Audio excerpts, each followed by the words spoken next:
Bueno, pues yo soy Teresa, como decíais por aquí.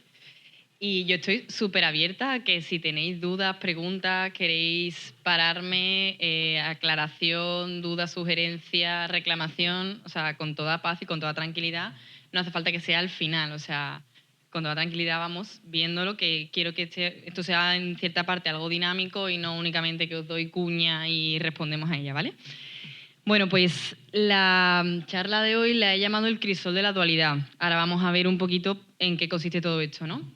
Y cuando fui a dar la otra ponencia y estuvo Enrique, hablábamos del universo masculino y femenino, ¿no? Como un poco desde ahí. Pero a mí me gusta más este punto de crisol y este punto de dualidad, ¿vale? Y antes de empezar me gustaría lanzaros la pregunta de si como base pensamos que la diferencia entre el hombre y la mujer nos complica o nos completa. ¿Y por qué pensamos que el hombre, pues en cierto sentido, hasta el día de hoy pensamos que es más práctico y la mujer es más intuitiva, ¿no? Como un poco por sentar estas preguntas de caldo de cultivo y ahora vamos a ir viéndolas poquito a poco, ¿vale? Entonces, bueno, a ver... Vale.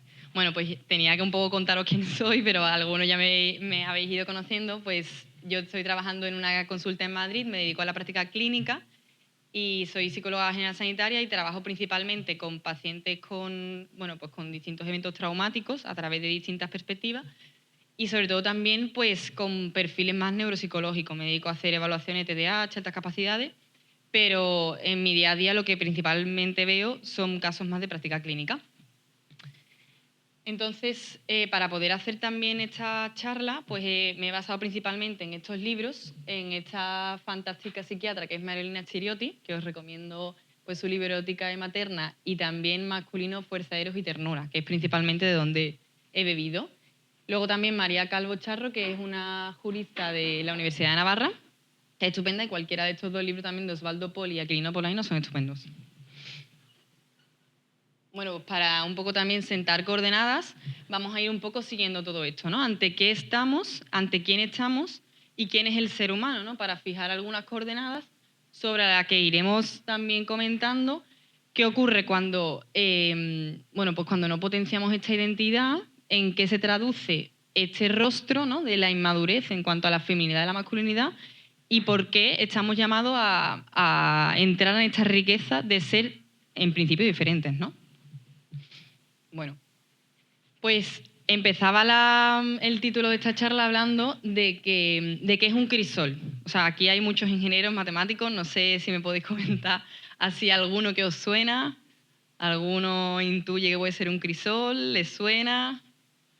Vale, pues un crisol es un material, o sea, es un recipiente de material refractario que tiene distintos puntos de fusión sobre el que vertemos distintos materiales que por tener puntos de fusión distintos, esto es que pues tienen distintas propiedades, se echan como, por así decirlo, materiales de distinta naturaleza y elementos. ¿Y qué hace el crisol? Que como tiene distintos puntos de fusión, se van limando las impurezas y al final queda un único elemento, un único material único, basado en otros elementos previos. Vosotros diréis, ¿y esto qué sentido tiene con el hombre y la mujer? Pues para mí, más de lo que aparentemente podemos llegar a pensar, ¿no? Porque en cierto sentido es como la metáfora sobre la que quiero un poco asentar todo lo demás. Así que, si podéis, tenerla un poco así como de telón de fondo. Esto no sé si se ha ido entendiendo, pero es como, por así decirlo, entramos el hombre y la mujer aquí y ¿qué nos queda, ¿vale? Bueno, entonces, antes de empezar a hablar sobre efectivamente qué es el hombre y la mujer, tenemos que entender un concepto un tanto abstracto que es la identidad. La identidad es ese yo, entendido a través de distintos autores, ese yo que llama a tu puerta todos los días. Es decir, es no únicamente lo que nosotros conocemos de nosotros mismos, sino lo que vamos descubriendo a través de las distintas experiencias que vamos teniendo en la vida. ¿Qué pasa? Que esta identidad, a través de la sociedad en la que vivimos, en cierto sentido, está siendo bombardeada por una serie de premisas que no son tan verdaderas, o por lo menos que son pseudo-verdaderas, ¿no? Que hay una parte que puede llegar a ser falsa, ¿no? ¿Y qué vivimos de forma más consciente o inconsciente? Pues que somos totalmente libres, que podemos hacer lo que queramos con nuestra vida, pues que también podemos elegir todo nuestro ser, que a través de lo que vamos decidiendo, de las acciones que vamos tomando, podemos elegir quiénes somos. Que además que ser hombre y mujer no nos determina nada. Es decir, que de fondo no hay ninguna ley o ningún axioma a nivel biológico, psicológico o incluso espiritual, ahora lo veremos, que nos determine en este ser hombre o ser mujer, ¿no? Que somos totalmente independientes, que no necesitamos entrar en relación con el otro para poder descubrirnos y conocernos, y que la felicidad además también depende de lo que hay fuera, de lo externo, ¿no? Entonces, a lo mejor alguna pues os puede encajar más o puede encajar menos, ¿no? Y efectivamente puede ser algo más consciente e inconsciente integrarlo, pero efectivamente son ciertos bombardeos que vamos como recibiendo, ¿no? Ciertos inputs. Y esto no nos viene solo, o sea, esto no lo estamos viviendo ahora, a día de hoy, de forma casual o accidentada, sino que esto forma parte de un proceso histórico-cultural en el que hemos estado inmersos, sobre todo desde la revolución sexual en el 68.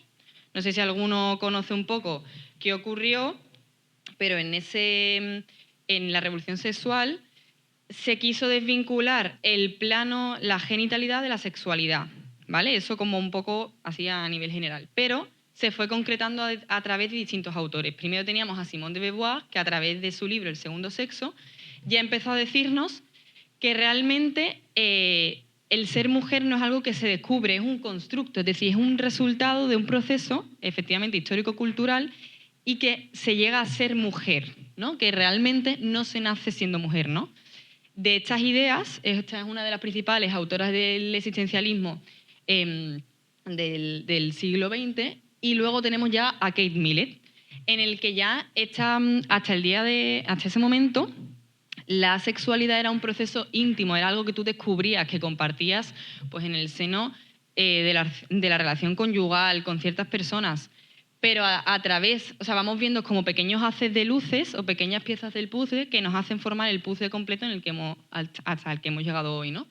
Porque Kate Millett ya nos hablaba que esta intimidad, que es la dimensión más íntima de la persona, es un proceso que debe ser compartido, es decir, que debe ser puesto en sociedad, ¿no? Hablaba de que toda relación íntima es una cuestión política. Vale, pues Firestone hablaba también que el pobre, o sea, que realmente hasta entonces hablábamos de lucha de clases y ahora ya hablamos entendemos en clave de lucha de poder a nivel de sexualidad, ¿no? Pero hasta entonces con el marxismo veníamos viendo que la liberación del pobre se iba a producir cuando controlaba los medios de producción. En cambio, fijaros como qué analogía, que de fondo ella lo que manifiesta es que la mujer se liberará cuando controle los medios de reproducción. No sé si un poco os suena algo que ya está de fondo, ¿no? Pues a través de los distintos modos de esta liberación de la mujer que tenemos a día de hoy, ¿no? Pero el remate del tomate vino con Butler cuando nos decía que no existió nunca el sexo, que el sexo siempre fue género y que siempre ha sido un proceso cultural que hemos descubierto. Realmente no hay ningún dato, ni biológico, ni psicológico, ni en ninguna otra dimensión personal que nos explique que, pues que el sexo realmente existe antes que el género, ¿no? Entonces, pues, frente a todo esto, en palabras también de Aquilino Polaino, que habla que estamos en una trágica revolución sexual en el que existe un self, en cierto sentido, permanente, anclado a la realidad que vive, a mí me gustaría devolver otra mirada. Y como hablaba al principio, poder entender qué es la identidad. Antes Dani y yo hablábamos justamente de esto, ¿no? De cómo hay distintos autores también que se aproximan a este yo. Este yo es la identidad que tenemos cada uno que se expresa en 3 dimensiones concretas. En el cuerpo, en la biología, en la psicología, de la mano de la cognición y la afectividad. Y además también una dimensión espiritual, no entendida como aquella dimensión de la persona que está adherida a una religión concreta. Es decir, es a través de la espiritualidad o a través de la dimensión espiritual que todos los seres humanos tenemos, podemos responder a las grandes preguntas de la vida de quién soy, por qué estoy aquí y qué sentido tiene mi vida en el mundo en el que vivo, ¿no? Entonces, este yo que se expresa en estas 3 dimensiones tiene también una característica que es intrínsecamente relacional. Es que somos seres en relación, es decir, no podemos obviar, ni siquiera podemos descubrirnos a nosotros mismos mirándonos, ¿no? es a través de un espejo en el que podemos, o sea, nuestra vida está orientada hacia afuera. Y ya podemos empezar a ver que hay un dato que es elaborado. Es decir, ya hay un dato que descubro de mí y hay otro que construyo. Todo esto se ve un poquito en abstracto, ¿vale? Pero luego lo vamos a ir trayendo más a la experiencia. A mí me gustaría que os quedaréis con esto, con que todos tenemos una parte de quiénes somos, que es este yo, ¿vale? Que se expresa en estas dimensiones y que sobre todo se expresa en una cuarta dimensión que es importantísima, que es la dimensión relacional y que nos hace ser quienes somos, ¿no? Y que de este punto de identidad hay un punto que descubro y otro que ya me viene dado. Entonces, en su inicio, la propuesta feminista no fue del todo falsa, porque la propuesta feminista, lo que quería poner de manifiesto es que efectivamente hay una parte que construyo. Lo que pasa es que es una pseudofalacia, o por así decirlo, se queda a medias, porque no tiene en cuenta que esta parte de la identidad ya hay algo que descubro. ¿Y qué tiene que ver ser hombre o ser mujer? Pues que ser hombre o ser mujer tiñe todas estas dimensiones. Es decir, que voy a tener una impronta psicológica femenina, una impronta biológica masculina y una impronta espiritual femenina o masculina, entendedme, que todo se va a manifestar en la dimensión relacional. ¿Vale? Entonces, partimos ya de la base de que efectivamente somos diferentes. ¿Vale? Hasta aquí estamos bien, ¿no? Porque también en otras propuestas más actuales, dependiendo de la oleada del feminismo, de lo que se trata es decir que no existen diferencias anatómicas que expliquen que el hombre y la mujer somos distintos, ¿no? Entonces ya la primera coordenada es que no, que efectivamente me parece fenomenal, pero que efectivamente hay diferencias neuroanatómicas que explican que somos distintos.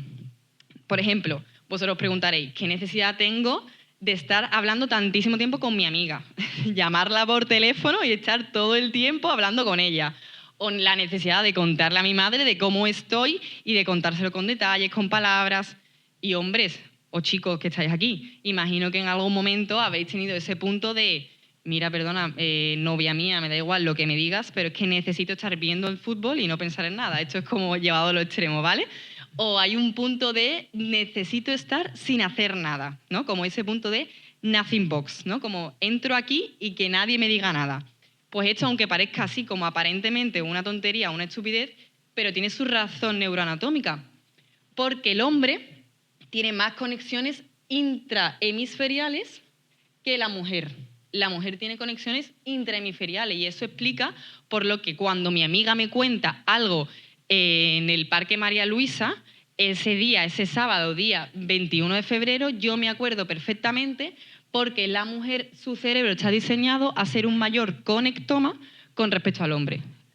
Ambas estructuras cerebrales somos conectomas, es decir, tenemos muchas zonas cerebrales vinculadas entre sí, pero en la mujer existen una conexión más intrahemisferial. ¿Qué pasa además? Que en el hombre, bueno, estos son como unas cuñas un poquito más neuropsicológicas, pero los cerebros, o sea, los hemisferios son más asimétricos, es decir, hay un mayor crecimiento en zonas temporales, que son aquellas zonas dedicadas a la capacidad visoconstructiva, a las habilidades visoespaciales, con respecto, por ejemplo, a la mujer. Es decir, ya estamos viendo cómo en el origen ya hay uno de los órganos más potentes que tenemos, nos está mandando señales a un desarrollo evolutivo corporal distinto. Y esto es algo, o sea, esto os parecerá a lo mejor de perogrullo, pero es algo que incluso he podido ver también con mis compañeros en el máster, por ejemplo, que es algo que intentan ya negar. Es como, no, que el cerebro es así por un proceso de socialización, que como el hombre jugaba con juguetitos de chicos y la mujer se dedicaba a no sé qué, no sé cuánto, pues entonces que el cerebro ha crecido así. En cambio, las investigaciones y la literatura a día de hoy nos dicen lo contrario, que no existe la neuroplasticidad dependiendo de un proceso de construcción cultural, que también, pero en su inicio ya está este dato que es innegable y es inopinable, ¿no? Entonces ya partimos con que es muy normal que a nosotras se nos activen como distintos cortocircuitos cuando tenemos que combinar información memorística con visual, emocional, ¿no? A diferencia a lo mejor del hombre que necesita más integración cognitivo-afectiva, así como de primeras, ¿no? ¿vale?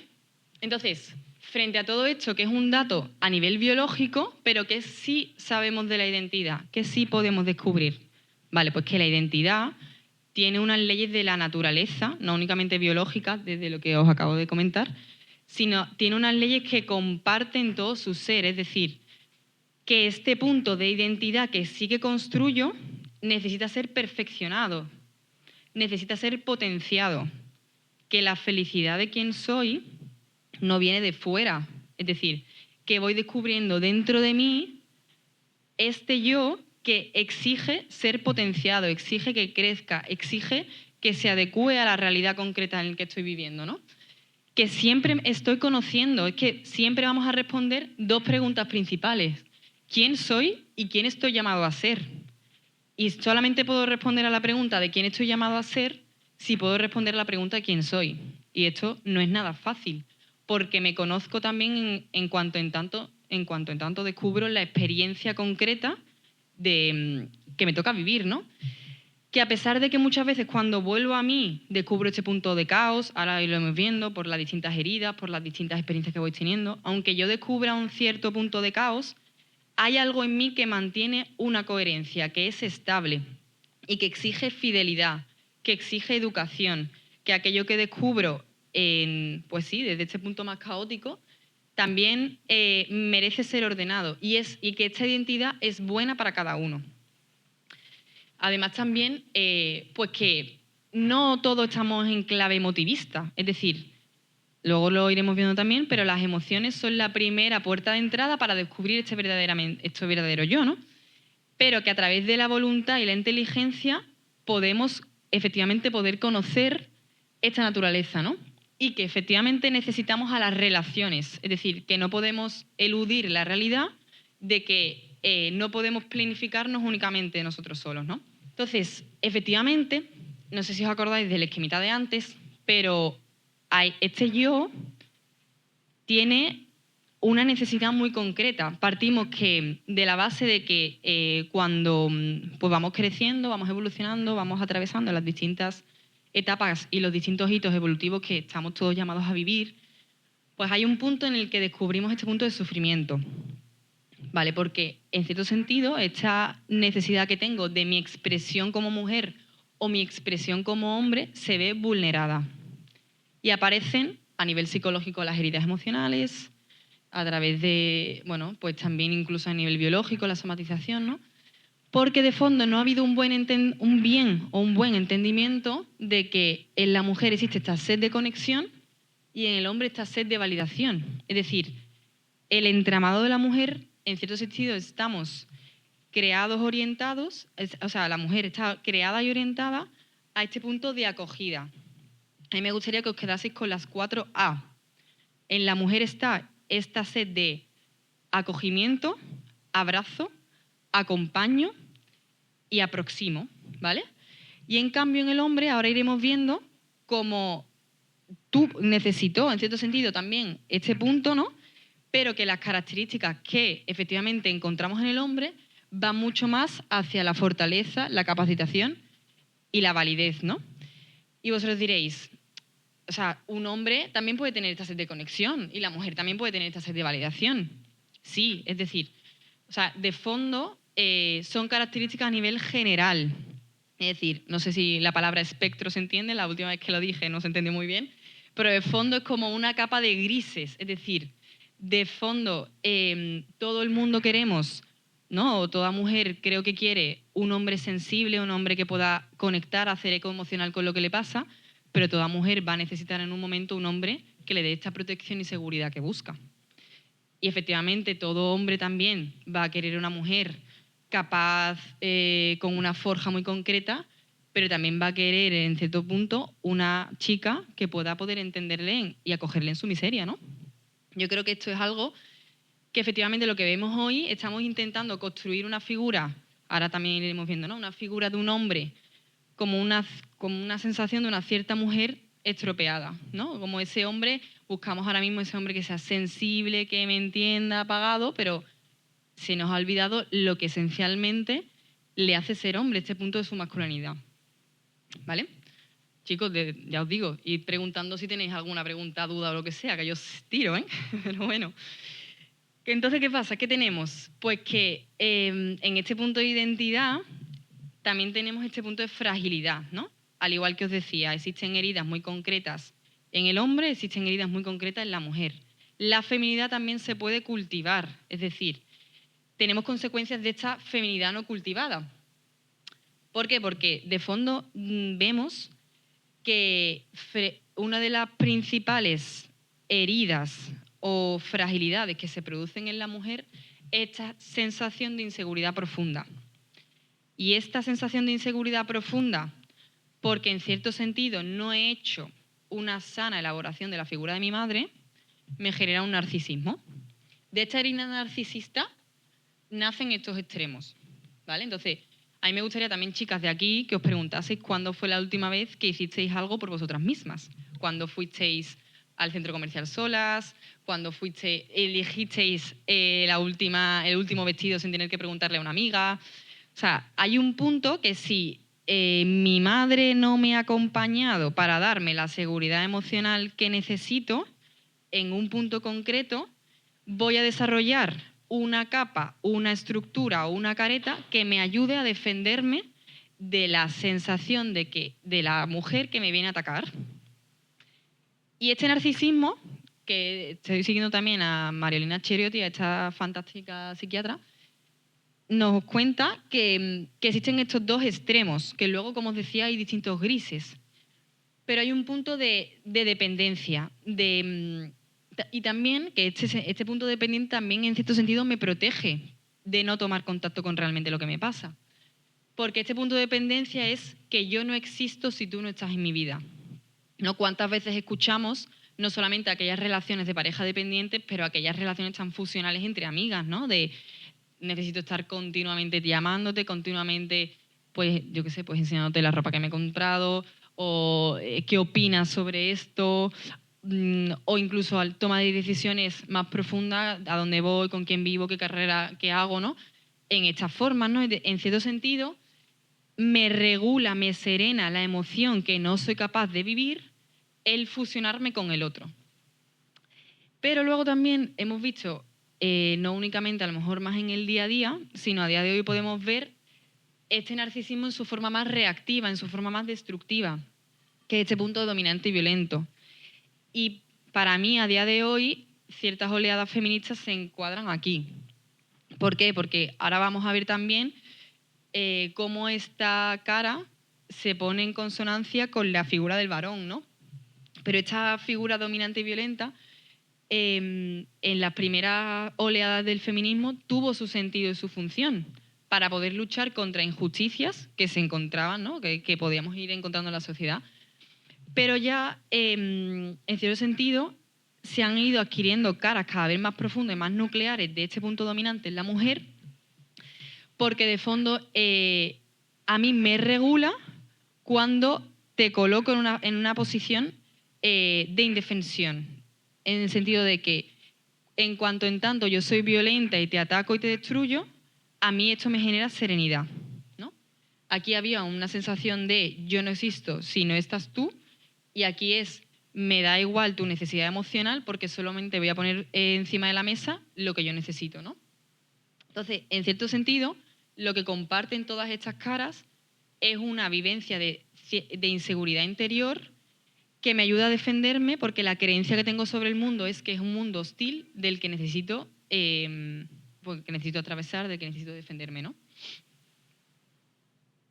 ¿Y cuáles son las consecuencias que tenemos a día de hoy? Pues las principales consecuencias que tenemos pues, es esta continua búsqueda de validación externa, ¿no? Pues en todas sus formas, a través de las redes sociales, a través de los grupos en los que me muevo, incluso a través de la ropa, ¿no? Luego también vamos encontrando cada vez casos más extremos. Aquí va entrando además también la psicopatología, es decir, en esta búsqueda de la seguridad me viene desde fuera porque cuando buceo en mí encuentro algo que me resuena, que no tengo encajado y que de fondo no acepto y rechazo, pues vamos encontrando incluso perfiles más concretos, ¿no? Pues trastorno límite de la personalidad, personalidades también histriónicas narcisistas, que ya nos meteremos luego, en el que incluso empiezo a hacer un desprecio a mi propio cuerpo, ¿no? Hasta que llego al punto del rechazo del propio yo. Y aquí ya hay unos puntos en los que la conciencia de este propio yo, esta propia identidad, se diluye, ¿no? Porque ya genero un caldo de cultivo de hostilidad en el que ya nada tiene sentido, ¿no? Estos son, pues, como todas las consecuencias derivadas de hacer de blindar cada vez más este punto de hostilidad, ¿no? Estoy pensando además también en una paciente, bueno, pues que tiene una hija que tiene TCA, trastorno trastorno de la conducta alimenticia, tiene 18 años, ¿no? Y me cuenta cómo, bueno, en distintos momentos, pues abiertamente le ha dicho que su hija está gorda, que tiene que hacer deporte, o sea, que no está haciendo deporte, que cómo se le ocurre tomarte esa tortilla con ese queso del Mercadona tan grasiento, tan desagradable, ¿no? Y entonces, claro, es más fácil proyectar la sensación de que la culpa la tiene el otro que hacerme cargo de una misma, ¿no? Que mirarme por dentro y ver qué me ha pasado para poder actuar de esta manera. Es decir, porque ha llegado a este punto de que llevo a mi hija al psicólogo para que el otro me resuelva la papeleta, para que el otro le solucione el problema a mi hija, que encima le llamo enfermedad y no me hago cargo de ella y cronifico el problema, a yo poder hacer esta revisión de qué ha ido pasando en mí en mi vida para poder llegar a este punto más narcisista, a este punto de distancia. No es una mujer muy guapa, que viene siempre muy arreglada, ¿no? Y en cierto sentido es una mujer que el contacto es bastante desagradable, porque es como siempre te está midiendo continuamente, pues intentando hacerte pensar, pues, no solamente a mí, con otros psicólogos que ha tenido también anteriores, que eres una mala terapeuta, que nadie pues, toca la tecla con su hija, que todos los psicólogos que ha tenido son terribles, ¿no? Pero a mí la mirada de compasión o ese cambio de mirada que tenía con ella es poder haber descubierto en su historia cómo ha tenido una madre que realmente pues, en cierto momento le abandonó y no se hizo cargo y todo el tiempo le mandaba el mensaje de que tenía que hacerse cargo de sus hermanos y que era una exagerada, bueno, pues reaccionando en sus distintas formas. Cada vez que se enfadaba, le decía que, bueno, pues que tenía que no llorase, que era una tontería ponerse de la forma en la que se ponía, ¿no? Que era una exagerada, ¿no? Estos mensajes tan invalidantes a día de hoy lo que hace es que ese muro cada vez se vaya cronificando más y no era capaz de ver un dolor tan evidente como es que su hija tiene 18 años y, bueno, y pesa lo que pesa, poquísimo, ¿no? Y tiene esa visión tan distorsionada de que está gorda, ¿no? Es decir, hay un rechazo tan nuclear al propio yo que lo único que sale de mí es estos mensajes tan destructivos. Bueno, en cambio, Marilina Chieriotti habla de que en la mujer existen dos principales fortalezas o dos principales características. Hay una dimensión materna en la mujer y una dimensión erótica, como vamos a ver, ¿vale?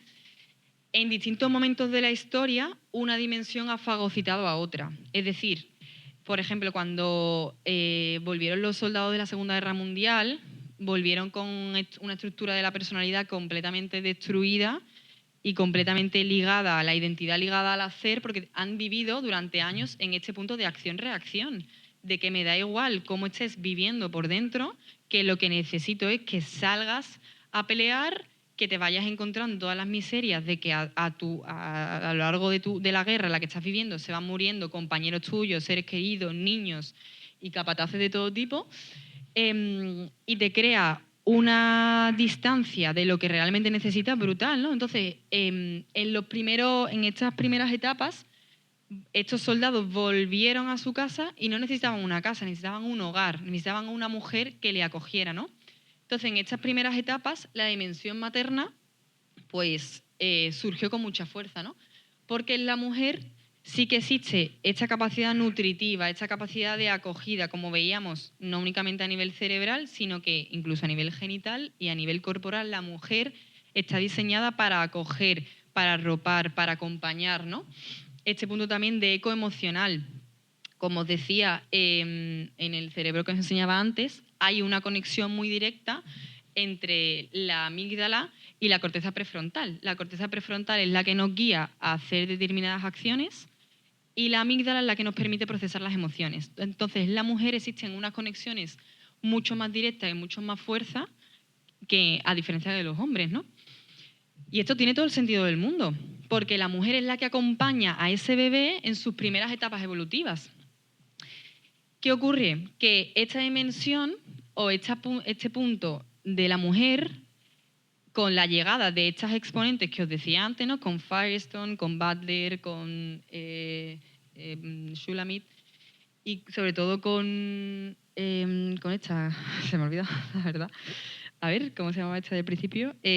Con Simone de Beauvoir, la primera que empezó, esta filósofa existencialista, empezaban a decir que esta dimensión de la mujer debía ser rechazada, que la mujer estaba llamada únicamente a vivir desde la dimensión erótica. Cuando ponemos las palabras erótica o este punto de vista erotista o desde el eroticismo, este punto no es únicamente desde el placer sensual o sexual, es que la mujer está diseñada también para desear salir de sí y trascender hasta momentos más agradables de quién es, ¿no? Es decir, no sé si esto se entiende un poco, pero es este punto de en tanto en cuanto yo me puedo cuidar a mí y descubrir quién soy materno a través de la dimensión erótica, puedo salir hacia la realización de quién soy, ¿no? Hacia el mundo laboral, hacia el trabajo, a poder cada vez potenciar más quién soy. ¿Qué pasa? ¿Qué ha ocurrido en la sociedad que estamos viendo ahora? O lo que mis sensaciones, que la dimensión erótica ha fagocitado a la materna y de fondo tenemos mujeres pues que deciden no tener hijos. No tener hijos, no comprometerse, no casarse.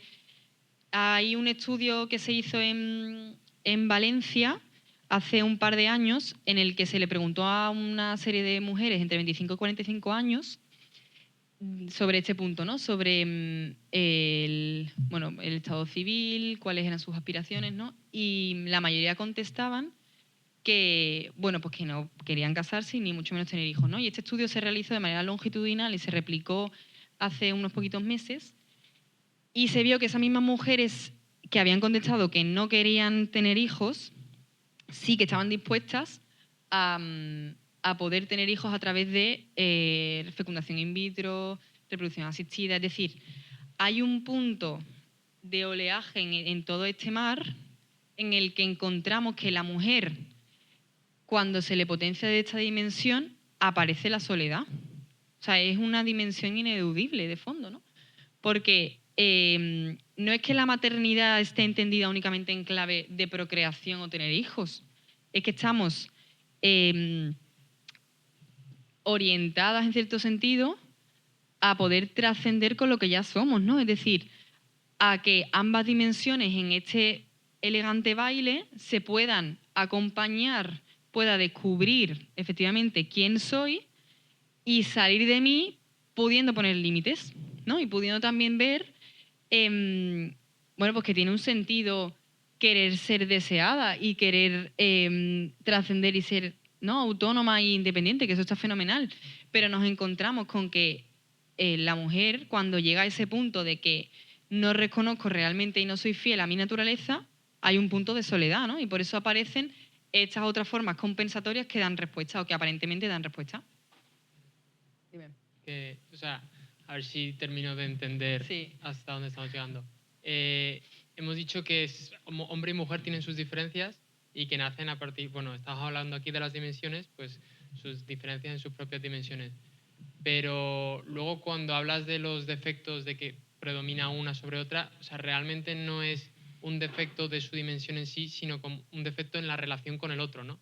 Entonces, en el fondo, el problema es eso, cómo me relaciono yo con el sexo opuesto en este caso, o con los demás incluso, porque una mujer que no tiene dimensión materna tampoco creo que pueda ser capaz de tenerla ni siquiera con otras mujeres, ¿no? Claro. Con el hombre desde luego que no. En este caso una asolitización, pero con mujeres tampoco. Entonces será más un defecto en relaciones que un defecto en sus dimensiones, ¿no? Sí. Mira, yo diría también que no lo he ido contando ni tampoco lo he proyectado aquí ni nada, pero la entrada de la forja de la figura femenina y qué tiene que ver esto en mi vida. A ver, espérate, lo voy a intentar decir con palabras más sencillas, ¿vale? Me pongo muy abstracta y luego me voy naufragando en otros mares. Vamos a ver. Cualquier persona pasa por distintas etapas evolutivas. Es decir, cuando tú naces, pues de los 0 a los 3 años, tú vas a depender todo de tu madre. Tu madre te va a dar el pecho, tu madre te va a cuidar si hace frío, tu madre te va a consolar cuando lloras en la cuna, tu madre te va a dar el chupete, ¿no? Te va a dar todo lo necesario. Es decir, hay una simbiosis exterior dada ya durante 9 meses en la tripa de tu madre que sigue perdurando y que es necesaria y buena. Esa simbiosis, a través del desarrollo cerebral, biológico y psicológico y relacional de la persona, vamos separándonos de la figura materna y necesitamos que el padre entre con toda su fuerza en la adolescencia. ¿Por qué necesitamos que haya este corte que ocurre tanto en chicos como en chicas? Porque se tienen que ir resolviendo las distintas escaleras o los distintos hitos evolutivos necesarios para la persona. Es decir, cuando el niño tiene 3 años, entra en otra etapa que se llama la etapa de interdependencia, en la que ya voy descubriendo el mundo a través de categorías. Y esto es muy filogenético y muy natural que ocurra. Es decir, esto tiene que ocurrir en cierto sentido así, porque en un momento pues fui un Homo sapiens en el que descubrí que una roca hacía daño. Y esta forja de categorías es una herencia que vamos teniendo a lo largo de toda la historia. Entonces, ya no forjamos o ya no integramos que la roca hizo daño o que necesitaba el fuego para sobrevivir, porque eso ya me viene dado. Y ahora lo que voy forjando las categorías es que mamá es buena, que papá es malo, o que es bueno también, o, entendedme, pobrecillo, mamá es buena, papá es bueno, el cielo es azul, las lentejas no me gustan y el chaquetón hay que ponérselo cuando hace frío, ¿vale? Entonces, esta forja de categorías también se va dando con la emoción. Yo descubro que cuando lloro es porque me siento triste, pero eso lo descubro cuando tengo 5 años, pero cuando tengo 16 es que encuentro que cuando una chica me rechaza siento frustración. Entonces hay una forja cerebral psicológica, como os decía, muy concreta. Y la madre y el padre en este crecimiento evolutivo tienen un papel fundamental, porque la madre es la que va acompañando y le va haciendo descubrir a este niño y a esta niña la capacidad de, ¿cómo decirlo?, ecoemocional que descubro en mí. Es decir, que tu emoción existe, que tiene un sentido y que tú actúas en consecuencia a ella. Cuando ya hemos descubierto que existes como persona, que sientes esta seguridad emocional porque te he validado, te he querido, te he mostrado mi afecto, luego llega el padre que te dice, fenomenal, niño y niña, pero hay que salir al mundo y ser un adulto. Entonces, ¿qué ocurre cuando tenemos 2 madres o 2 padres? Entendedme, yo no es por posicionarme en un punto de vista u otro, pero cuando tenemos 2 padres o 2 madres, este punto, o sea, hay un punto evolutivo que se queda fuera. Cuando tenemos solamente una madre, ¿quién me lanza al mundo? Me puede lanzar al mundo mi madre desde la dimensión erótica, pero hay un punto que se va a quedar cojo, que se va a quedar sin elaborar, porque únicamente el padre, a través de entiendo lo que te pasa, la emoción que tienes, tiene sentido, pero con ella tienes que hacer algo y buscar trabajo, buscar qué carrera es la que más te gusta, venga que puedes ponerte a estudiar. Es decir, la dimensión materna en la mujer tiene su sentido en las primeras etapas de crecimiento del niño, pero la dimensión erótica también ayuda a pasar a ese niño, a ese padre, que hace la elaboración final. Si no tuviéramos el padre, de fondo al final la hija únicamente se descubre en esta relación únicamente con su madre. ¿Esto te encaja un poco más? Entonces, ahora también nos metemos un poco en qué ocurre en el hombre, qué sentido tiene, ¿no? Pero el desafío de la relación madura en la mujer es primero, pues lo que os decía, ¿no? Superar el patrón de hijo. A mí, sobre todo, en consonancia sobre todo en las relaciones de pareja o tú con respecto a los chicos, a mí lo que me gusta también es ver que en esta dimensión materna hacemos como si el novio que tengo delante, el compañero de trabajo o mi hermano fuera mi propio hijo. Y de fondo le mandamos más que un mensaje de, efectivamente, venga, que eres capaz y te lanzo al mundo en esta parte más erótica, nos quedamos un poco a medio camino y solamente tiramos de la dimensión materna, ¿no? Y mandamos un mensaje de sobreprotección de no hace falta que lo hagas tú, ya lo hago yo por ti, y de fondo te mando el mensaje que es frágil, ¿no? Esto no sé si os suena de un amigo o de otra persona que tenga novio, no sé qué, pero no sé si habéis escuchado aquella relación de pareja en la que la novia se encarga de organizarlo todo, le recuerda de dónde está qué ropa se puede poner o qué pantalón se puede comprar, o mira, no, esta es la camisa que creo que te queda mejor, no sé si os suena de algunas parejas, ¿no? Pero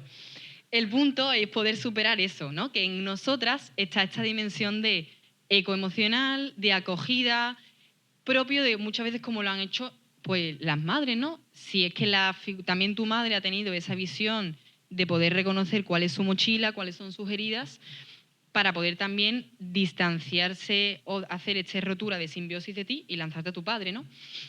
Y también este punto de integración y equilibrio, porque no nos podemos mover únicamente de la dimensión maternal y escuchar muchísimo y estar presente y pretender que el chico, que mi novio, que mi hermano va a vivir lo mismo que yo de la misma manera de intensidad. No, o sea, porque a nivel cerebral no ocurre, a nivel psicológico tampoco, es que no estamos diseñados para que el hombre actúe, reaccione, sienta de la misma manera que nosotras. O sea, tiene que ser agotador. Vivir un poco así, ¿no? A mí me acordaba también o sea, a mí me gusta mucho una psicóloga que fue mi mentora en un momento dado, que es Clara de Cendra, y que ella siempre habla, ella es madre de 7 hijos, y ella siempre habla en este punto, que también de los lenguajes del amor. No sé si habéis escuchado este libro, imagino que sí, el lenguaje de Gary Chapman, que habla de cómo te sientes tú querida. Es decir, no únicamente puedes pensar cómo te puedes sentir querida o cómo se puede llegar a sentir el otro, sino tú tienes que sentir así. Es decir, ella siempre dice que ella como se siente querida es pues, que sus hijos se vayan de casa, que se queda ella sola leyendo, la comida hecha y si eso viene alguna amiga a pasar la tarde, ¿no? Y que su marido como se siente querido, pues es con su mujer fuera, con todos sus hijos fuera y viendo un partido de fútbol con un cubo lleno de cerveza.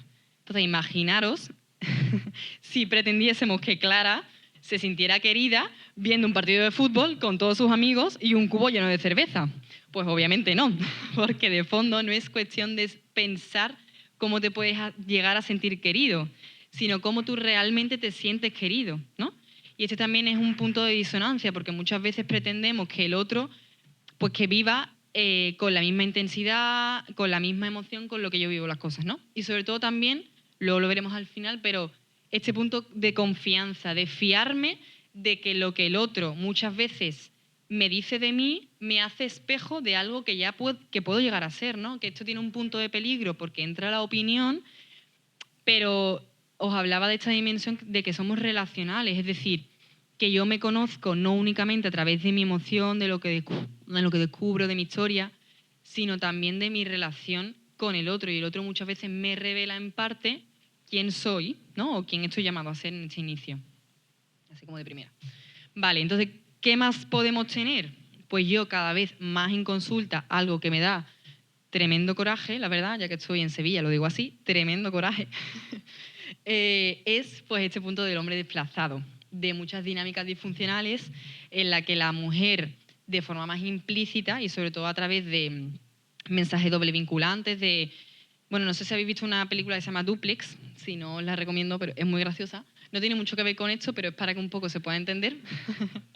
Esto es un matrimonio que se muda a un piso en Manhattan, en Brooklyn. Y el casero, cuando les va a alquilar el piso, les dice que en el piso superior hay una viejita que no se puede ir por contrato de ahí. Y esta viejita continuamente le hace, bueno, tiene muchos follones con ella, porque a través de la pena les pide que le vaya a acompañar a la farmacia. Entonces, al final, pues en esta película lo que vamos viendo es que hay un punto de separación incluso de la pareja por la pena que le da a esta viejita, ¿no? Y yo diré, ¿qué tiene que ver con todo esto?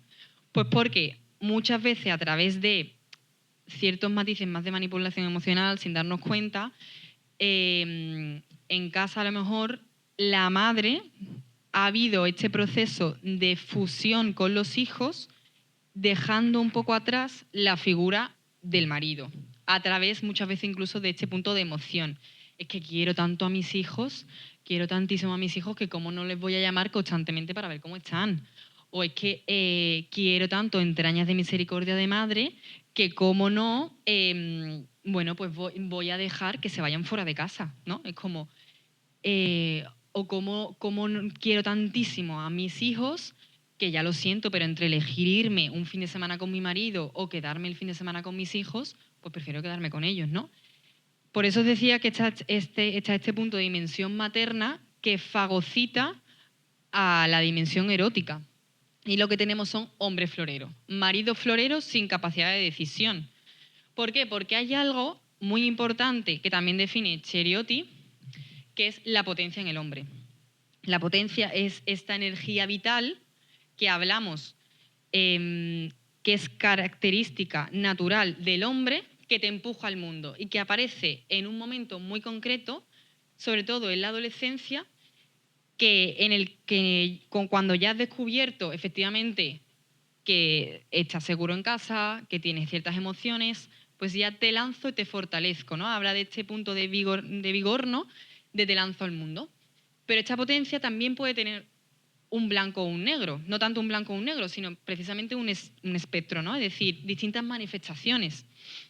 Podemos encontrar a día de hoy hombres impotentes, es decir, hombres que han anulado esta potencia, es decir, ya desde las primeras etapas podemos ver que muchas veces el enfado es una emoción que no se entiende y que cuando los niños son pequeños pues se les dice, no, es que si te enfadas, o sea, que el que pega es malo, ¿no? De fondo, con este tipo de mensajes, yo entiendo que lo que realmente quieren los profesores es pues, no generar dinámicas que puedan hacer daño, intentar proteger al resto de alumnos, pero no ha habido un adecuado acompañamiento en el enfado. El enfado es una emoción muy normal y muy necesaria, porque aprovecha la energía que te da el enfado para poder poner límites en el cole, para poder poner límites en la relación de pareja, para poder poner límites en el trabajo. Si no tuviéramos este punto de vigor que el padre necesita validar, encontramos con que de fondo hay un punto de incomprensión y frustración. ¿Y qué pasa? Que, como decía antes, el movimiento feminista en las primeras oleadas luchaba contra lo contrario, contra momentos en los que socialmente se ha aceptado esta inadecuada expresión del enfado en forma de prepotencia. Es decir, en otros momentos hemos visto pues, que a lo largo de la historia ha habido pues, hombres, principales exponentes muy prepotentes, ¿no? Entonces, entiendo que en su inicio toda la propuesta feminista no estaba mal, ¿no? Porque quería luchar contra esto que era muy injusto. ¿Qué ocurre? Que al final ya no estamos desde aquí. Ya no estamos luchando precisamente, o ya no están luchando contra esta prepotencia, es que estamos haciendo que la mujer adquiera roles o características que no le corresponden, haciendo efectivamente que el hombre quede silenciado, que no tenga visión en la relación conyugal, visión en la familia, ¿no? Y sobre todo que esta impotencia da lugar a muchas compensaciones, incluso también pues eso en la relación de noviazgo, en las relaciones con los demás, ¿no? No es casualidad que haya padres con adicciones, no únicamente a través de la pornografía o a través de alcoholismo, ¿no? Distintas prácticas, sino que también haya novios o chicos, hermanos, amigos, que necesiten huir y necesiten refugiarse no únicamente en el alcohol, sino en los videojuegos, bueno, pues en tus cosas, ¿no? Porque hay un punto que esta impotencia no se ha incomprendido, que mi valía, mi potencia, mi necesidad de masculinidad no ha sido validada, ¿no? Entonces encontramos también un poco pues estas fragilidades. En ese sentido es, al igual que hablábamos antes, que la mujer o la madre entra en las primeras etapas evolutivas con mucha fuerza y luego aparece el padre, pero en cierto sentido, para la niña, cuando es niña y tu madre te sobreprotege, está encima, te fagocita o te coge con su pulpo, ¿no? O incluso al contrario, te abandona, te deja un poquito más negligente, pero en cierto sentido ha sido funcional que la madre haya entrado con potencia, porque he podido hacer una una integración de lo que es una mujer femenina para mí en muchos momentos, ¿no? Pero en cambio, cuando esto ocurre con el chico es muy distinto, porque en cierto sentido, si la madre no es capaz de lanzar a su hijo hacia su marido, la madre muchas veces, más que tirar de la dimensión erótica, se va a quedar en maternal y va a fagocitar y va a proteger a este niño, ¿no? Entonces, ¿qué encontramos? Pues con chicos que no se quieren comprometer, con chicos que no pueden tomar decisiones por ellos mismos, ni siquiera saben qué camisa ponerse, con chicos que llega a un punto que hay una disonancia entre lo que hace por fuera y lo que te acompaña el sentimiento. Yo esto es lo que más me encuentro en consulta. O sea, que de chicos que dan pasos en su vida, incluso altos ejecutivos en empresas, que llega a un punto que dice, pero que, o sea, ¿cómo he llegado hasta aquí y qué ha pasado, ¿no? Es decir, es que estoy trabajando en esta empresa y ni siquiera he querido estudiar Derecho. O sea, ¿por qué he estudiado Derecho en este punto? ¿Por qué estoy casado con esta persona? Y hay unos puntos de insatisfacción vital también, porque de fondo todos estos pasos han ido guiados por una mirada en tu cogote, principalmente por esta simbiosis materna, ¿no? Porque además también esto, o sea, es que la mujer necesita al marido, al cónyuge, no lo va a hacer por ella misma. Si no tiene un cónyuge de fondo que puede ver cómo entra en esta dinámica y le arrastra desde fuera, o sea, ella muchas veces no lo va a hacer por ella misma, porque efectivamente existe, ya como hablábamos antes, este punto de encuentro, de cuidado, ¿no? Entonces, ¿qué encontramos? Pues padres ausentes y niños impotentes. Y el padre ausente es terrible. Es como, para mí, es como incluso más destructivo, más impactante cuando existe en este punto en los chicos que en las chicas. Porque al final las chicas, bueno, pues en cierta manera, este punto de las primeras etapas las ha ido resolviendo. Es decir, a ver si, o sea, no sé si me estáis entendiendo este punto, pero yo siendo mujer me conozco, descubro y me construyo de esta forma sana con otra mujer. Y ya lo he aprendido de los 0 a los 12 años. Y cuando llego a la adolescencia, vale, mi padre no me ha validado y no me ha mandado al mundo, pero bueno, pues más o menos me puedo echar un novio, puedo tirar para adelante, fenomenal. Pero es que el niño ha tenido este punto también de la madre, pero el niño anhela profundamente, necesita poder elaborar quién es él como hombre, quién es él como chico. Y si el padre está ausente, va a tener una sensación de abandono que efectivamente vemos en todas las formas de evasión que vemos hoy. A mí me gusta mucho una metáfora, un chiste o como queráis llamarle, de Obama, que un día estaba cenando con su mujer en Nueva York, ahí en un restaurante. Y le decía a su mujer, mira, este camarero, ¿qué pasa? Fue mi novio cuando era adolescente. Y le decía a Obama, pues vaya suerte que has tenido, ¿no? Que te has casado con el presidente de los Estados Unidos. Le decía a la mujer, no, mira, perdona, la suerte la has tenido tú, porque si no me hubiera casado contigo, este camarero hubiera sido el presidente de los Estados Unidos. En el sentido de que, efectivamente, o sea, no sé si entendéis, no quiero que sea una contradicción, pero detrás de todo este punto de la masculinidad, y ahora empiezo ya un poco a articular hacia dónde vamos, la masculinidad se ve potenciada por la feminidad y la feminidad por la masculinidad. Es decir, lo que veíamos hasta ahora, porque os quedéis con 3 principales puntos, es sí somos diferentes, claro que somos diferentes. Quien nos diga que somos completamente iguales, pues lo siento, pero que se lea un libro de biología de primero de verdad eso. Sí somos diferentes y esa diferencia nos enriquece. ¿Por qué nos enriquece? Porque no nos hace competir. Porque hasta el día de hoy hemos necesitado, o hay cierta gente que dice que necesitamos competir para que la mujer se acerque a esa idea de ser como una mujer masculinizada y un hombre feminizado. no estamos en clave de competición, estamos en clave de potencia. Porque a través de lo que descubro en el hombre, puedo potenciar a mi ser mujer. Y a raíz de lo que descubro en mi ser mujer, potencio quien ya tú eres. Es decir, la potencia, en cierto sentido, existe, es buena, necesaria, es fiel, porque hay alguien que hay que proteger. Hay un libro que me gusta mucho que se llama Salvaje de Corazón, que no sé si os lo he comentado antes, que es un libro muy bueno. Y en este libro, o sea, hay también para el hombre y para la mujer. Yo me he leído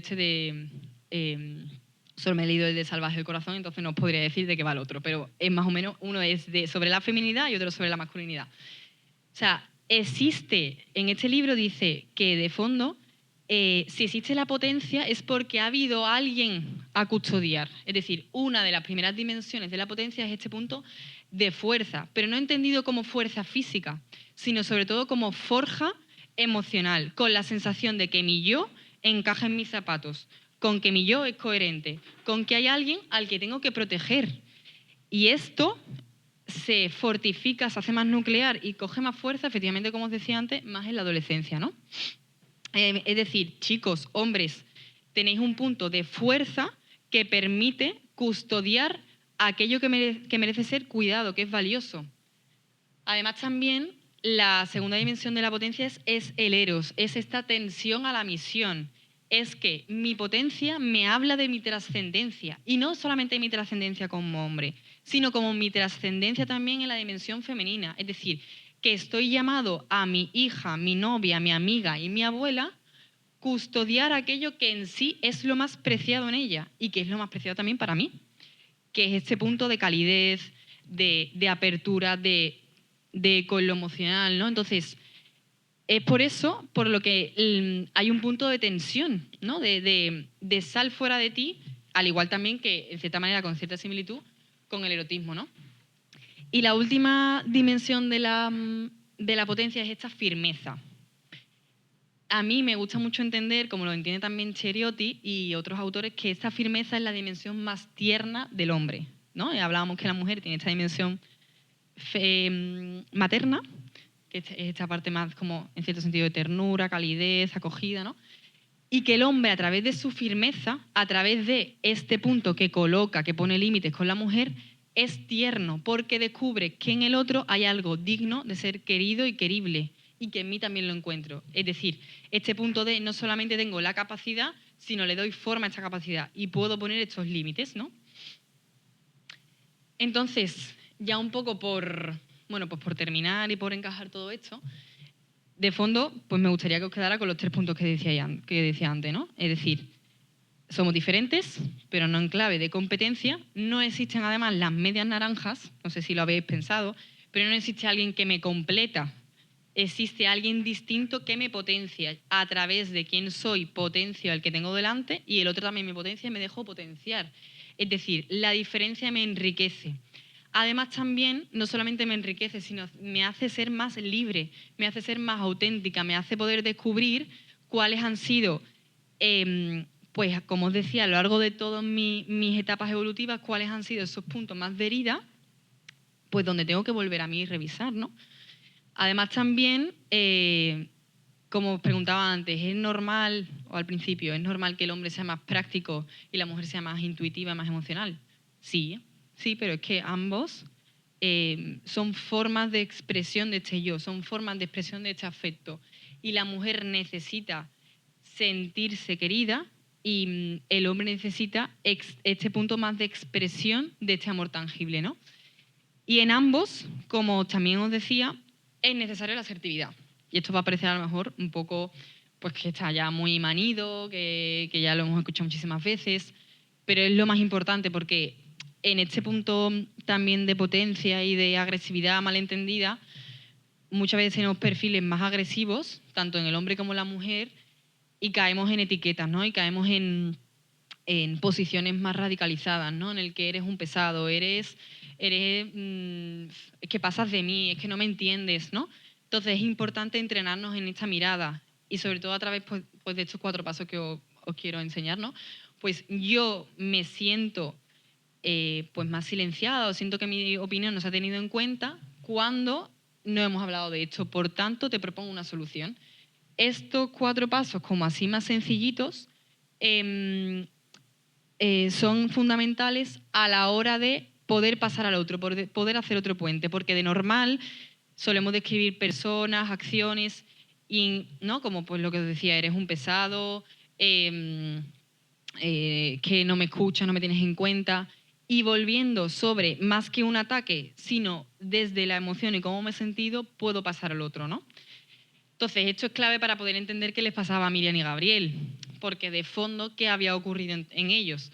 Por supuesto que en ambos podría haber una mejor forja psicológica, está claro, ¿no? Es decir, acompañamiento en toma de decisiones en Gabriel, fomento de la autoestima, capacidad de poner límites con Miriam, ayudarla a regularse su ansiedad, regularse su sensación de falta de serenidad, pero entendido desde un punto de vista más masculino y femenino, lo que necesitamos ver es que en Miriam necesita este punto de, primero, admiración y validación de ella misma para poder pasar al otro y sobre todo entender su propio dolor antes de pasar a Gabriel.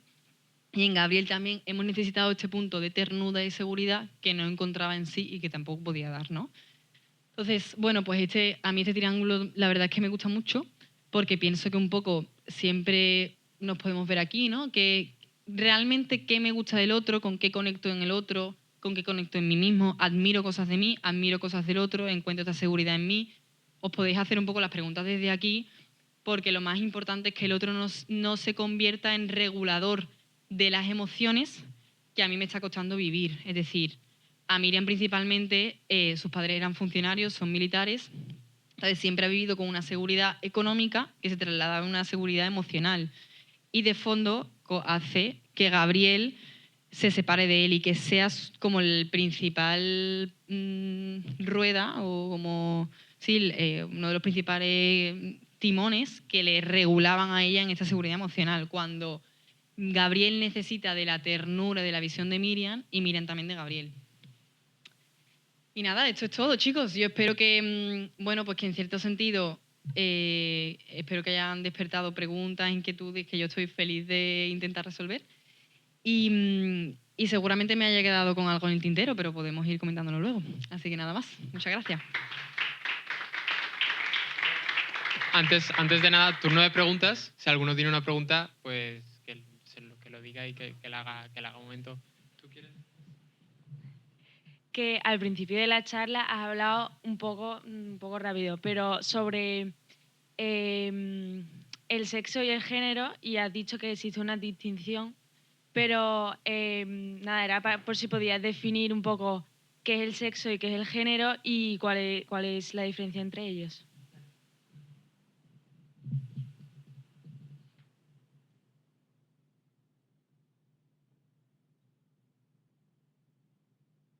Vale, pues el sexo tiene un correlato.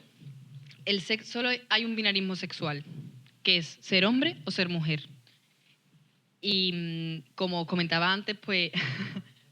bueno, pues nada, genial. No, sí, porque estamos... bueno, da igual, ¿eh? Que si no, nos vemos las caras, Estábamos hablando sobre la diferencia entre sexo y género. Entonces, en este punto del yo, ¿no? Hay una identidad que me define en mi ser masculino o femenino y que esto tiñe todas las dimensiones.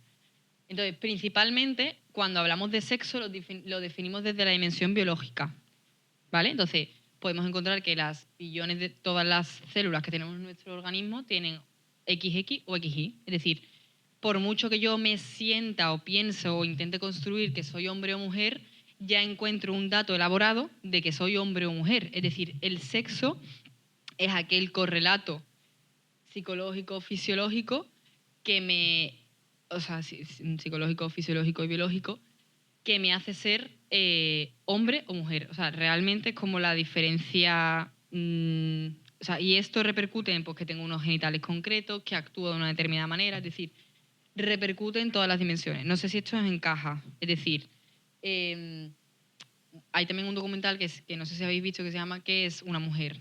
Y que van preguntando a los distintos exponentes en Estados Unidos pues qué es una mujer, y como únicamente nos quedamos con el dato ya elaborado, no podemos descubrir lo que ya nos o sea, lo que ya no es dado, es decir, el ser femenino no únicamente tiene este punto biológico, sino desde todo el resto de dimensiones. No sé si alguno que estudia biología aquí quiere dar alguna definición más concreta, pero yo lo definiría desde ahí. Y el género es aquella construcción cultural que yo elaboro a través de este proceso más histórico-cultural y que tiene que ver con los roles sexuales, ¿vale? Entonces, ¿qué ocurre? Que el género, dependiendo de la historia y de los momentos, o sea, las distintas geografías, puede estar en consonancia con este sexo, ¿no? Por ejemplo, bueno, pues en Escocia los hombres llevan faldas y aquí llevar falda es de mujer, ¿no? Entonces, los roles, otro también, hacia el sexo masculino se ha asociado componentes de género sobre que los hombres, por ejemplo, no lloran o que los hombres no son sensibles, ¿no? Es un poco lo que estábamos hablando al principio. En cambio, los roles sexuales son inamovibles, pero el género es voluble y tienen consonancia y una expresión en la sociedad que se acepta dependiendo de este proceso que encontramos. O sea, no sé si me estáis entendiendo, más o menos lo intento explicar de otra forma, pero el sexo masculino y femenino es el que es y es el que descubrimos a través de la biología, a través de la célula, a través del método deductivo científico, a través de la psicología, a través de los estudios cerebrales, ¿no? Es decir, encontramos este correlato, pero el género es voluble y se adapta según los procesos temporales que vivamos, pero de normal tiene una consonancia y una estructura y temporalidad y naturaleza estable a lo largo del tiempo. Es decir, puede cambiar concretamente, pero de normal exige fidelidad. ¿Se entiende? Es decir, pues aquí en España está aceptado, por ejemplo, imaginaros, ¿vale? Que las mujeres son extrovertidas, pero es que ahora te vas a China y ese género o ese rol de género que se pone en consonancia con el sexo, o sea, es que la mujer china no es extrovertida, me invento. En Escocia, ya os digo, lo de las faldas, ¿no? Y aquí nadie se pone falda. Hay como un punto de disonancia, pero es dentro de lo que se entiende, dentro de una normalidad, pero que únicamente el género lo que me ayuda es para poder descubrir realmente ese sexo que ya me viene dado. Lo que pasa es que lo que se encarga, o sea, pienso, entiéndeme, un poco ahora el bombardeo que tenemos es que efectivamente no hay nada que puedas hacer para descubrir que eres hombre o que eres mujer. Lo que tú eres lo puedes descubrir a través de lo que tú piensas o de lo que tú opines o de lo que tú sientas, pero no porque haya algo que ya descubras. Y este punto de descubrimiento se puede descubrir tanto en la biología como en la psicología y en la espiritualidad y en la dimensión relacional, ¿no? Que es un poco la clave que venía a decir hoy. Pero realmente es como hay un punto en el que que tú puedes sentir lo que quieras, pensar lo que quieras, y es como, sí, que fenomenal, que eso está muy bien, pero que ya hay algo que ya descubro, que ya llego a ello, que no me puedo inventar por mucho que quiera. ¿Te encaja un poquito mejor? Yo sobre eso, o sea, ¿no crees que si hablamos del género como toda conducta que se establece en cada región, en cada cultura, ¿no crees que estás reduciendo un poco, o sea, estás como ampliando mucho el espacio de género y reduciendo la biología, el sexo, incluso la sexualidad, ¿no? Que yo también he oído esa distinción de sexualidad, sexo y género, al plano fisiológico y poco más? O sea, que la conducta cambia dependiendo de la cultura. ¿No crees que hay nada más en común en cuanto a conducta, en cuanto a que se pueda extrapolar a lo que es la especie en sí o el sexo femenino masculino? Justo, o sea, no sé si te he terminado de entender, pero justamente esto, o todo lo que he intentado transmitiros hoy, es para deciros que no es únicamente a través de un correlato orgánico-fisiológico que descubro que puedo ser hombre o mujer. Es que hay una implicación a nivel psicológica y hay una implicación también a nivel espiritual. Claro. Es que no rezo de la misma manera o no me dirijo a un Dios que descubro si soy hombre o soy mujer. Es que también es distinto. Es decir, en la impronta espiritual también hay una impronta del ser hombre y mujer. Y que esto nos viene dado ya incluso, hay estudios que se han hecho incluso desde los embriones, ¿no? Que, entendedme, no en este punto más espiritual, pero que todo, que todo ha habido un acompañamiento y que precisamente lo que quería decir con todo esto es que claro que descubrimos que existe el sexo hombre y mujer a través de las células y a través de los genitales y a través del cuerpo, ¿no? Pero que también hay una impronta psicológica concreta si soy hombre o soy mujer y que me influye en la psicología, en la relación, en mi expresión espiritual. ¿Más preguntas por ahí? Que ya que hemos sacado el tema de la espiritualidad, si podrías darnos como unas pinceladas de eso que se ha comentado, las diferencias de como de dirigirse a Dios entre el hombre y la mujer. O sea, yo diría que hay muy pocos estudios, que tampoco soy experta en la materia, es decir, soy mujer, soy creyente, vomito mi antropología, no pasa nada. Soy católica apostólica romana y pienso que hay pocos estudios al respecto, es decir, o por lo menos lo que conozco a día de hoy. Pero yo diría que un poco conociendo todo esto, también dependiendo de cómo sea la elaboración, si es adecuada o inadecuada, de tu padre de la tierra, ahí va a haber un punto de proyección a tu padre del cielo. Es decir, la forma y las heridas que vayas a tener. O sea, esto tiene un arma de doble filo, porque efectivamente hay estudios que van en la línea con lo que estoy diciendo, es decir, que si tienes heridas emocionales, físicas incluso, con tu padre de la tierra, te va a costar mucho la paternidad con Dios Padre, pero también al contrario, es decir, que una experiencia reparadora y una experiencia que sana a través de la dimensión espiritual te puede ayudar a descubrir una nueva paternidad que te ayuda en la dimensión con tu padre. Entonces, si eres chica, que tu padre haya estado ausente, te va a repercutir sobre todo más en tu valía, en tener la sensación de que efectivamente descubro mi emoción, descubro mi sensibilidad, descubro esta acogida, pero de fondo cuando vuelvo a ella, pues hay una parte que no tiene sentido en perfiles más de apego ansioso o incluso en perfiles más evitativos, que eso ya es otra historia, los apegos, pero bueno, cuando tomo contacto con esto prefiero ignorarlo y prefiero evitarlo, ¿no?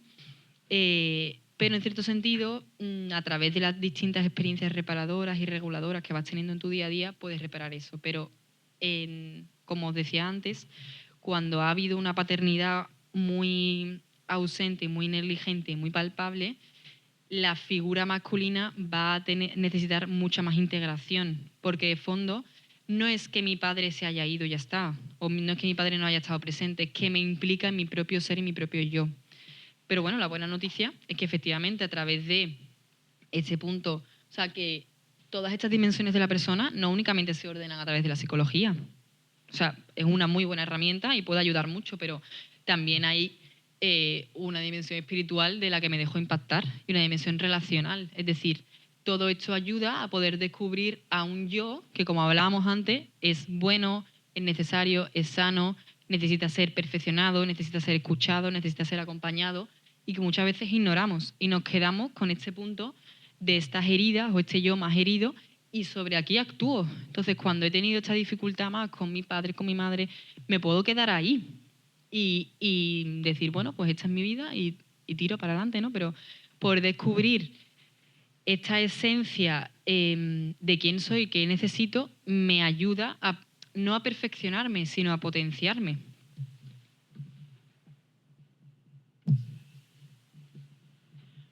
Perdonad, no me acuerdo cómo os llamáis. Así ¿cómo te llamabas tú? ¿Y tú? Fernando. Vale. A ver si me voy quedando. Es verdad que hemos hablado un poco sobre la relación que tienen los padres en cómo fomentan los hijos su masculinidad, su feminidad. Y nos hemos centrado, creo, un poquito más en la parte negativa de un padre ausente, una madre sobreprotectora y tal. Pero me gustaría que si pudieras elaborar un poquito más en qué aporta una madre a un hijo varón en su masculinidad. O sea, a la hora de relacionarse también con la mujer y conocerse a sí mismo.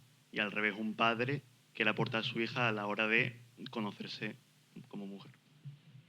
Pues me gustaría que primero intentaras responder tú a la pregunta. Después de todo lo que hemos ido viendo. A ver qué sensación te da. Y sí, y ahora te devuelvo. Vale. A ver los deberes, ¿no?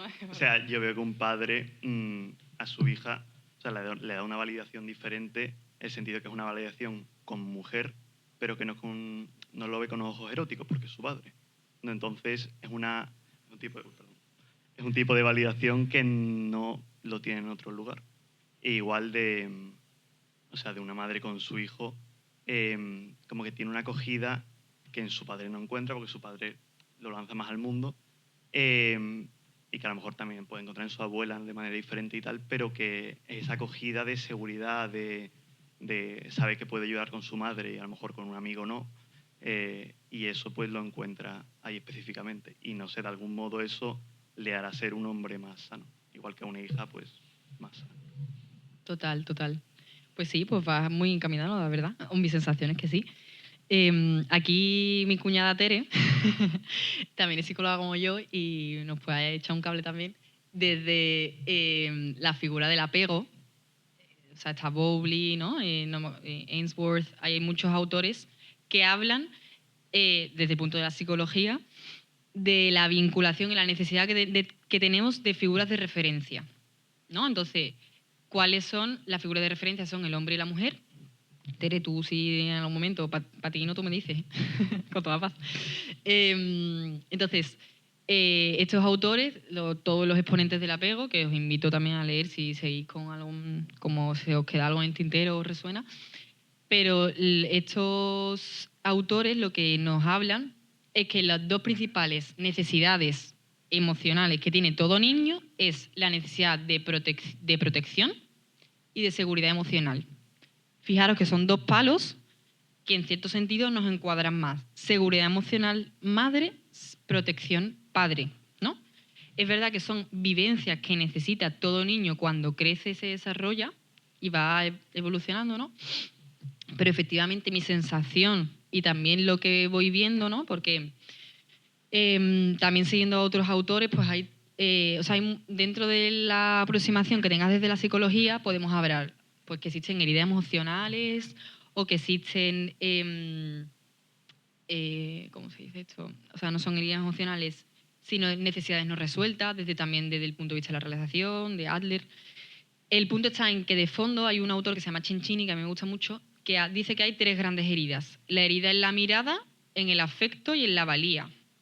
La herida en la mirada y en el afecto van a estar las dos miradas del padre y madre compitiendo un poco con ellas, pero principalmente la que gana, sustenta y aporta es la madre, en este punto de nutrición, lo que os hablaba, ¿no? De acogida, de eco. Entonces, lo que la madre hace con el hijo es tu emoción, le doy nombre a la emoción, nótala, existe, acógela con este mismo eco que lo acojo yo. Es decir, hace este proceso que se llama modelado de la madre hacia el hijo. Y el padre lo que dice, más o menos igual que con la niña, ¿no? Dice, efectivamente, tu emoción existe, pero basta ya de estar en el nido con la madre, lánzate al mundo, pero sobre todo descubre tu potencia, descubre tu valía, que también existe esta energía vital en mí como en mí como en ti, y necesitamos hacer una cosa que se llama ritos iniciáticos. Pues que, por ejemplo, en estas primeras etapas de la adolescencia es muy importante que el padre con el hijo pues vaya por primera vez a ver un partido de fútbol solos, le ayuda a ponerse la corbata, esos puntos, porque la mujer ya descubre su naturaleza como mujer mucho antes que el hombre. De hecho, también a nivel cerebral, en la mujer se forma la mielina, que es lo que recubre las neuronas, 4 años antes que el hombre. Es decir, a nivel cerebral, o sea, te lo prometo, o sea, no lo digo yo porque sí, sino que realmente la mujer ya inicia este proceso de maduración y descubrimiento femenino mucho antes que el hombre. Es decir, llega la primera menstruación y ya descubres que eres una mujer. O sea, entiéndeme, ya sabes que eres una niña, pero ya te empuja la naturaleza a este punto de desarrollo afectivo sexual. En el hombre no. En el hombre necesitas descubrir que lo que te pasa, porque la vivencia en el hombre es mucho más exteriorizante, que necesitas ser iniciado a este punto de masculinidad, potencia y protección. Entonces, la madre hacia el hijo descubre una emoción, existe, y el padre te dice, existe en ti esta energía. Y el padre hacia la niña, después ya de que también ha descubierto a la niña la emoción, te dice, sí, pero es que tu sensibilidad está bien, existe, es válida, es necesaria. Y necesitas acoger a lo que ya soy como hombre. Es decir, tu caldo, por así decirlo, emocional, ayuda a esa potencia a ser germinada. ¿Te encaja?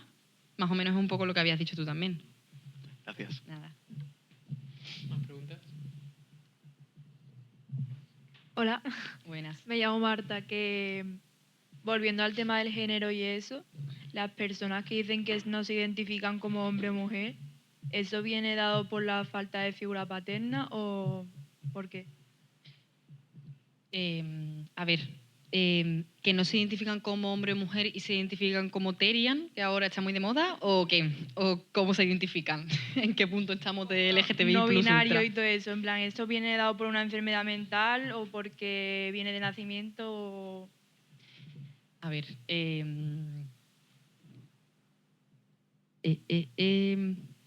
pienso que cuando la persona dice que no se siente, o sea, imaginaros, ¿vale? Me llamo Carlota, tengo 14 años y voy a la consulta del doctor Carlos Chiclana porque mis padres están dándome la brasa con que no, pues que me tengo que poner falda, no sé qué, no sé cuánto, o me invento.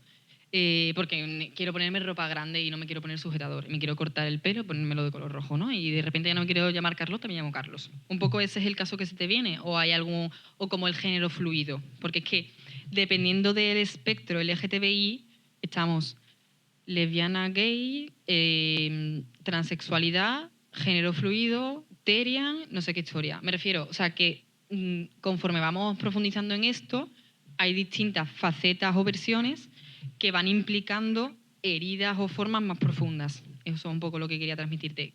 ¿Tú qué perfil tienes un poco en la cabeza o qué te encaja a ti? Yo me refiero al género no fluido y todo eso de que quiere que le llamen con la E, no sé qué. Ah, vale.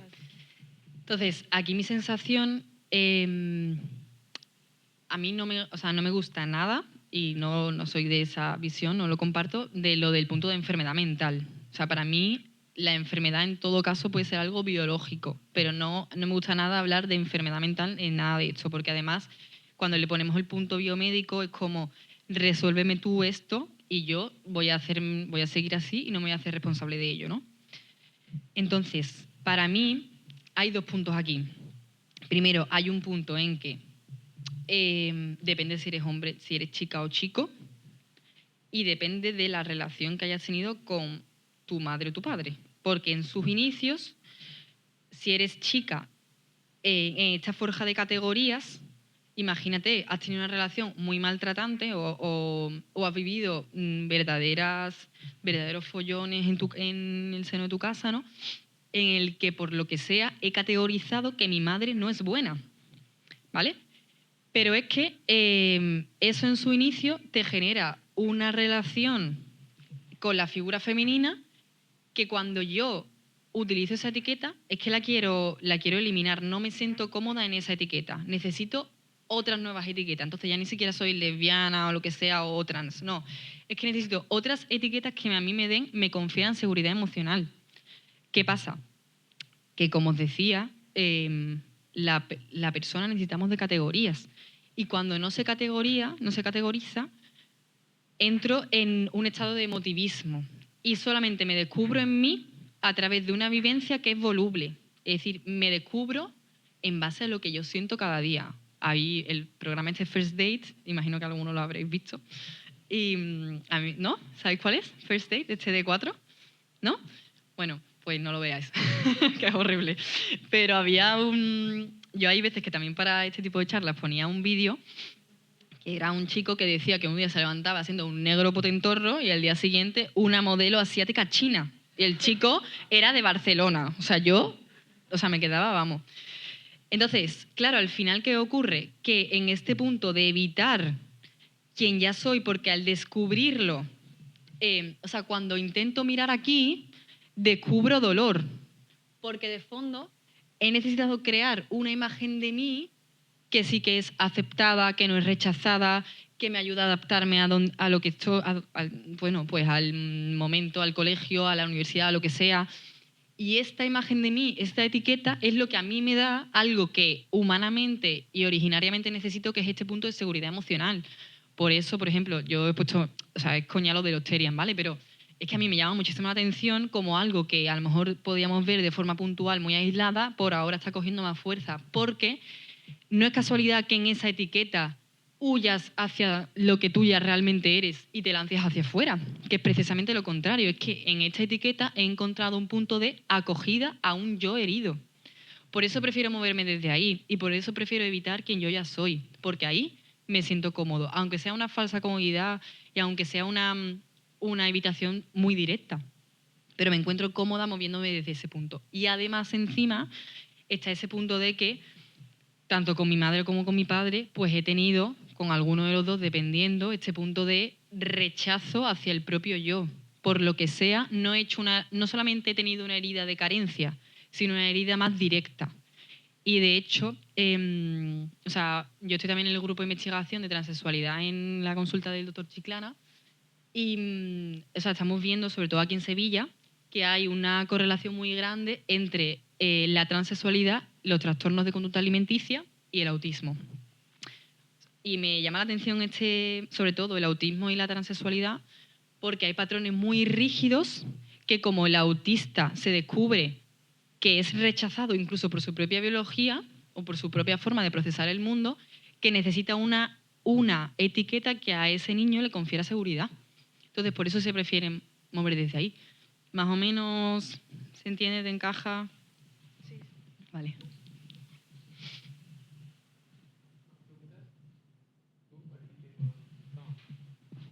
¿Qué hora es? Estamos bien, ¿no? Son las 3. Ah, bueno. Me he enrollado. ¿Quieres también preguntar? Vale. Que en esta sociedad, cuando hablamos de lo erótico o el eros, como que lo tenemos muy relacionado como con la expresión genital, ¿no? Pues sí, de la forma que ya sabemos. En el fondo, el eros, ¿qué significa? Porque me imagino que es como algo más amplio, ¿no? Entonces, mi pregunta... O sea, el eros como la palabra, ¿como tal o...? El eros en la expresión masculina y femenina, o sea, como la dimensión erótica de la persona. O sea, el eros es una palabra griega que es que entendida únicamente como concepto está el amor eros, el amor filia y el amor ágape, ¿no? Entonces, si pudiéramos entender y encuadrar cada uno de estos amores o esta forma de expresión del amor en todo lo que hemos visto, también tendría su sentido, ¿no? Pero el eros como tal es esta vivencia de generar sensualidad y capacidad de deseo tanto en uno mismo como en otro. Entonces, hemos visto que la dimensión erótica en la mujer, de este punto de consecución, es más a través de me descubro como mujer, me deseo, genero este punto de atracción a uno misma, por tanto puede ser atraída a nivel profesional, personal, en mi día a día.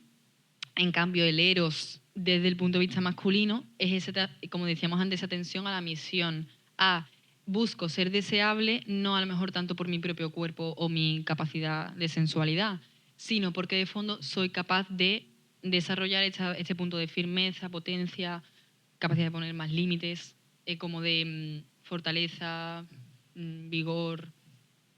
¿Te encaja? O sea, no sé si es como su raíz etimológica, pero se encaja diferente siendo hombre y siendo mujer. ¿Te encaja o no? Porque te estoy viendo... ¿Sí? ¿Sí? Ah, vale.